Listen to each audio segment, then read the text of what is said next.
Good afternoon, everybody. I'm back with a video, and I haven't been making videos, fragrance videos, for the past couple days. And if you notice this, it says I was screened.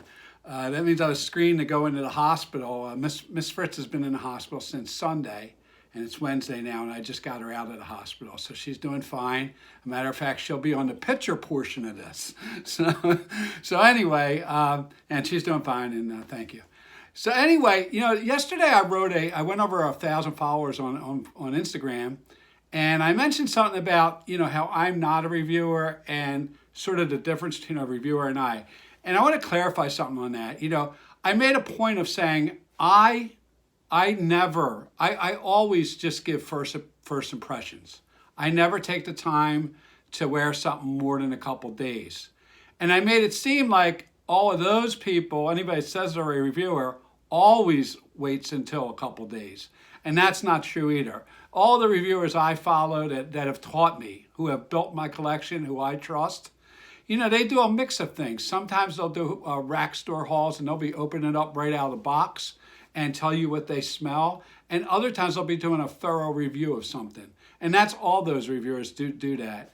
Anyone I mention, they do both types. And they can speak off the top of their head a lot better than I can speak off the top of my head, because they've been into fragrances so much longer than me, and they've talked to so many more people than me about fragrances, and they know much more about fragrances than I do. So I want to clarify that. I didn't want it to sound like that's what I was saying. So anyway, that prompted me to wear this. I was thinking, what should I wear when I go pick up Miss Floss? And at first I thought Sauvage, and then I saw this and I said, no, this will give me something to talk about what I just talked about. Acqua Essenziale Blu. And you may be saying, why that? Acqua Essenziale Blu. Everybody knows I mentioned Ross the most here. Ross from TLTJ. And that doesn't mean I haven't been following all the other ones just as long. There's other ones I follow, and I watch everybody's. But what makes Ross more is because of those rack store hauls and this fragrance in particular. And I call Ross the king of the blues because of this fragrance. And I remember, I'm not saying he's the first one that ever did a review of this or found this, but I remember seeing the first one I think he found it on rack store. I'm pretty sure it was a first impression. And I remember watching that video. And then I remember other videos coming out. Not that he was the first, but I do remember other people putting ones out after that. But more importantly, I remember the comments got sort of flooded and everybody was saying how thankful they were that he told them about this. And at the time, it was in the rack stores, and you could find it for 25 bucks, 30 bucks. But as soon as he did that, and his followers, and I don't know how many he had then, because that was 2-3 years ago. I'm sure he didn't have as many as he has now. But those people that follow him and trusted him for blues, they all went out and grabbed it. And then the price went, if you could find it. You couldn't find it anymore in rack stores. And if you knew discounters then, which I don't think I did, or I might just been learning about discounters, you could see the price going up and up and up and up because the demand went up and up and up. So that's the thing about an influencer. When they say something, and it wasn't, it was actually an initial impression that I saw, I think, but you could see it in his eyes. You could see it in his manner that he had found something special, and he did. This is special. This is like when you go to Arizona to that forest with diamonds, and some people come home with specks of diamonds, and that's fine, and they're happy. And then the other one comes back with 2-carat diamond, and they're really happy. That's how he was about this, because he knew this was special. This was underrated, under-talked about, and it was special. And the reason it's special is, I've been following fragrances for 3 years. I have a list of the blues up there. I don't have a top 5 list or top 10, but I could tell you from watching many, many reviewers and many, many people putting on, there is this top 5, top 7, and that is, cumulative of watching everybody. They're on everybody's top 5 or top 10. And, that starts out with Bleu de Chanel and Sauvage, right? They're the first two. And then the third one I'd probably put on there would be Dylan Blue, only because blue's in its name. So I would put those 3. And then it becomes a debate for the rest of them, and Carbon can be on there. Y is usually on there. Y is usually on there. And then it could be Acqua di Gio, one of flankers. Some people put Invictus. Some people say that's a blue, right? So they put Invictus on there. There's a whole bunch of them that they get on there. But if you go pre-Ross saying this, you wouldn't have found this on anybody's top 5. You probably wouldn't have found it on anybody's top 10. But if you go after that, you will find this on pretty much everybody's top 10, or most people's top 10 that have tried this. And so that's what makes it so special. And I'm going to have to actually hold my notes here because I wrote them a long time ago. But I want to read these 2 things out.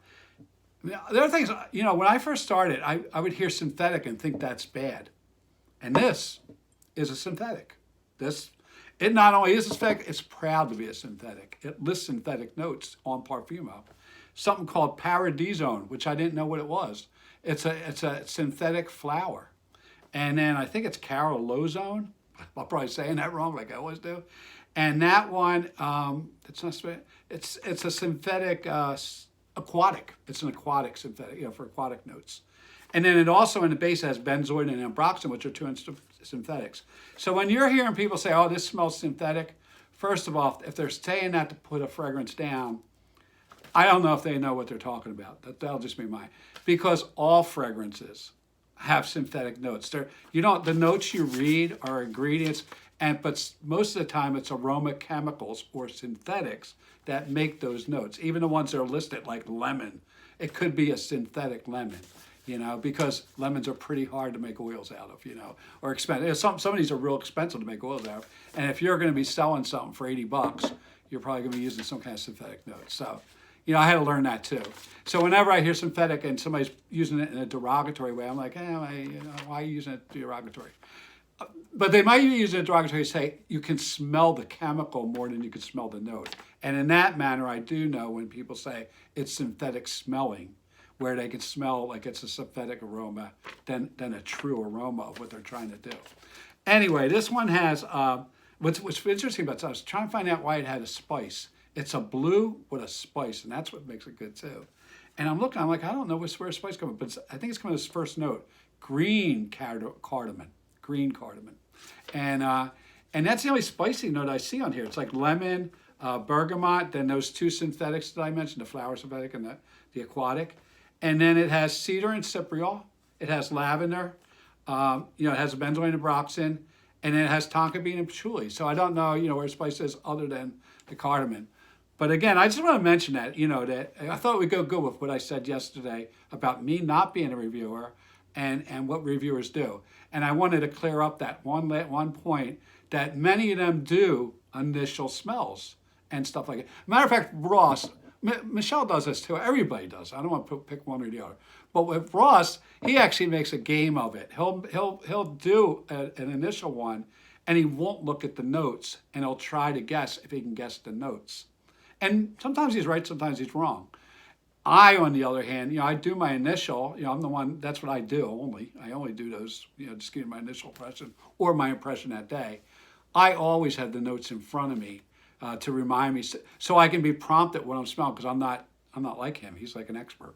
I'm just somebody who really doesn't know what I'm smelling so I need my eyes, mind, giving me that vision of what that should smell like and trying to find that smell. So anyway, that's the difference between me and the rest of them if you're following me. And so that's why you shouldn't follow me on buying decisions, and you should be following all these people. And I have many videos saying who I follow and how they help me do this, like I'm saying now.